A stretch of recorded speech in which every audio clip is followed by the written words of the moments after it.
Bonjour à toutes et tous, bienvenue sur les bons plans de MJ. Aujourd'hui, je vous parle encore un petit peu de mon travail de cartographie, de travail d'illustrateur, notamment sur They are making hostage sausage at the Dragon Meat Processing Plant. Voilà, j'ai travaillé avec les Merry Mushmen pour réaliser justement les plans de ce scénario, de ce donjon. Et donc je vais vous montrer un petit peu le process, voilà, comment je travaille avec un éditeur justement pour réaliser des plans. Et puis comment voilà, le plaisir de découvrir après le travail de l'éditeur justement qui met en valeur votre réalisation et qui l'utilise. Donc voilà, c'est toujours gratifiant de recevoir ça. Donc voilà, j'avais envie de vous le présenter. On regarde ça ensemble, je vous dis à tout de suite. Donc Dragon Meat, donc ça c'est une aventure on va dire qui a commencé en avril 2025. Et dans l'idée, il fallait voilà, il fallait que l'éditeur puisse avoir toutes les cartes pour l'été. Donc ça laisse quelques mois, hein, ça va.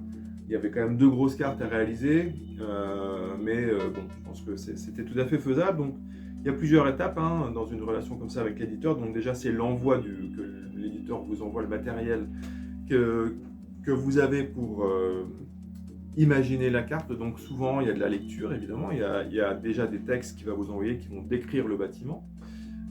Souvent, et dans le cas là, donc Eric m'avait envoyé en plus une carte qu'il avait réalisée, donc une carte vue de haut, qu'il avait réalisée justement pour aussi tester son scénar pendant les parties tests qu'il avait pu faire. Donc, vous recevez déjà ça, donc ça vous pouvez l'analyser, le noter. Donc moi généralement j'imprime ce que me donne l'éditeur et puis je vais annoter tous les détails qui me semblent précieux ou les détails, voilà, ou les questions que je pourrais avoir par rapport à des choses qui sont décrites que je n'aurais pas compris ou alors je n'arrive pas à les imaginer ou j'ai besoin de plus d'informations. Une fois que j'ai fait ça, généralement je fais un premier croquis très rapide, donc c'est un peu l'élévation, donc ça c'est ce que je peux vous montrer là, justement comment on dessine une élévation. À partir de là, ce dessin très rapide donc, est envoyé et ça va être notre base de travail en fait, qui va nous permettre après de discuter sur les différents éléments, comment ils sont représentés, jusqu'à la dernière phase, on va dire, qui est le rendering, en tout cas la phase finale où on va ajouter tous les détails sur une carte qui a été voilà, en 2 ou 3 fois validée avec l'éditeur par plusieurs allers-retours. Il faut essayer d'en faire le moins possible pour ne pas perdre de temps. Ni pour vous ni pour l'éditeur, pour qu'il puisse aussi, on va dire, être en confiance et savoir que vous comprenez en fait les retours qu'il vous fait et que vous êtes capable de les dessiner, de les insérer dans votre production. Ça c'est vachement important aussi. Il faut être capable d'accepter, on va dire, les modifications qui sont demandées, voilà, sans se prendre la tête, parce que c'est un travail c'est un dialogue qui est mis en place et qu'il faut que chacun se nourrisse des propositions qui sont faites de l'autre pour que le rendu final soit à la hauteur déjà, je pense, de ce que vous avez envie de faire, de montrer de ce que vous êtes capable. C'est toujours très compliqué de rendre quelque chose qui n'est pas à la hauteur, donc ça c'est très frustrant, donc il ne faut pas le faire. Et puis évidemment, pour l'éditeur d'avoir un travail de qualité qu'il aura plaisir à mettre dans ses livres. Donc ça passe par une série de sketchs, de roughs, en tout cas de croquis. Et puis après, il y a un aller-retour de questions, comme je disais. Et puis à partir de là, après, vous allez pouvoir produire votre carte. Et puis moi, je sais que je finalise les cartes sur l'ordinateur, justement, avec un logiciel pour faire les ombrages. Peut-être des fois, quand il y a vraiment un changement et que la carte est déjà finalisée, ça arrive. On ne se stresse pas. L'appareil, pour moi, l'outil numérique est là pour ça, justement, pour les derniers changements qui peuvent être demandés par l'éditeur. Et donc moi, je travaille sur papier, donc c'est aussi une raison pour laquelle, quand il y a des changements à faire, vous avez quand même l'outil numérique qui est là pour vous aider. S'il faut changer une tour, s'il faut rajouter un mur, s'il faut enlever un détail, en rajouter, et c'est là pour moi que l'outil numérique va intervenir. Il va me permettre de modifier sans avoir à refaire toute la carte, puisque c'est des cartes qui sont dessinées sur papier. Hein. Du coup, refaire tout, ça prend un peu de temps et ça va pas être très constructif. Donc voilà, c'est là où je vais intervenir peut-être avec le numérique. Donc voilà, ça c'est la première carte que j'ai fournie justement en utilisant cette idée d'élévation à partir du plan de base. Donc voilà, on peut voir voilà, les quelques éléments très rapidement griffonnés, voilà, qui permettaient justement à l'éditeur de voir vers quoi on voulait aller. Et puis quelques petites études de forme, bon, qui étaient plutôt en fait une erreur de ma part parce que c'était pas un peu, ah, justement, c'était pas l'idée que l'éditeur avait, mais c'était l'idée que moi je m'en étais fait en lisant le texte. Donc c'est justement là où, avec un croquis comme ça qui est fait en 10-15 minutes, vous pouvez l'envoyer, le scanner, l'envoyer, ou quand je le scanne, généralement je fais remonter les contrastes. Et puis à partir de là, bah, l'éditeur me dit ah ouais, ok, ça c'est bien, ça c'est bien, ça bah non, pas du tout, ça c'est pas du tout le type de tour que je voulais, j'aurais préféré un autre truc, voilà. Donc ça permet de discuter, de faire un retour rapide, et puis après bah, vous pouvez continuer justement à travailler pour préciser la carte. Voilà. Et donc là, bah, justement, par rapport à la question de préciser la carte, voilà, donc ça c'est on va dire le deuxième. Alors c'est un croquis beaucoup plus précis déjà, hein, puisqu'il a vraiment posé les bases en fait ça a vraiment posé les bases de la carte. On va y retrouver tous les éléments qui seront dans la carte finale. Toutefois, ça reste encore, voilà, il n'y a pas les détails, je viens pas justement y mettre tous les petits détails, mais voilà, je vais l'indiquer à l'éditeur en disant ah là il y aura des caisses, là il y aura des trucs, là voilà j'ai bien compris le fonctionnement de cette chaîne là, ce bâtiment là, voilà, alors ce bâtiment, ah l'éditeur me dit ah je le voyais pas comme ça, j'avais une autre idée en tête et tout. Ok, on ajuste, c'est pas grave. Donc évidemment là moi je fais sur papier, donc c'est pas forcément le plus pratique, mais en fait je pense que je suis plus rapide sur le papier que sur l'ordinateur. Donc là voilà, ça c'est un peu le deuxième croquis. Donc vous pouvez voir, il est sur un format A2. Donc dans le livret, la carte est quand même beaucoup plus petite. Donc ça c'est un choix évidemment. Déjà parce que ça va permettre de travailler confortablement, c'est-à-dire on va pouvoir dessiner sans forcément travailler à la loupe, on va dire, sur des détails.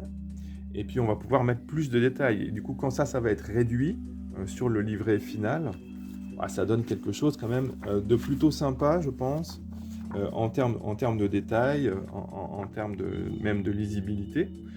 Et puis évidemment, là vous voyez, donc ça c'est ce que je fais après à l'ordinateur, c'est les ombrages, quoi. Donc les ombrages, la couleur qu'on a vu ensemble avec l'éditeur. Et donc une fois que ça c'est validé avec les corrections qui vont être dessus, c'est pareil, hein, alors ça passe par toute une série de crowbars, hein, évidemment.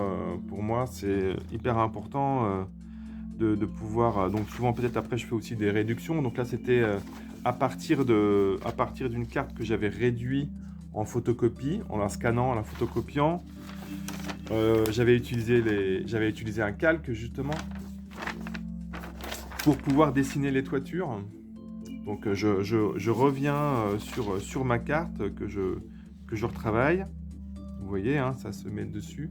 Comme il m'avait été demandé d'essayer de représenter les toitures pour qu'on ait une vue sur les différentes hauteurs, donc j'avais fait aussi un crowbar qui montrait ça, qui a été encore une fois changé après, puisqu'il y avait certaines toitures qui ne convenaient pas, qui n'étaient pas dans l'idée en fait de ce qui était proposé. Donc voilà, c'est aussi un travail un peu artisanal, mais voilà, moi je sais que j'adore travailler directement sur le papier, quoi. C'est un vrai plaisir.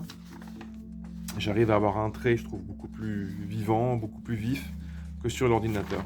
Pour la carte principale, eh ben, là l'idée c'est en fait, je mets cette feuille là sur une vitre qui va m'apporter de la lumière et je vais la travailler par transparence comme sur une table lumineuse. Voilà, j'ai pas de table lumineuse, donc je m'en fabrique une avec la lumière du jour. Voilà, ça c'est ce que je vous disais, ça c'est les cartes à noter suite aux différentes discussions avec l'éditeur. Donc il y a des choses qui doivent changer, il y a des éléments à rajouter, il y a des choses que l'éditeur a envie de voir. Là, il fallait qu'on puisse voir quelque chose qui était caché derrière, donc on va voir, après j'ai fait un petit insert pour montrer ça. Les éléments à rajouter, les hauteurs, bon voilà. Des choses importantes comme des accès en sous-sol, ainsi de suite.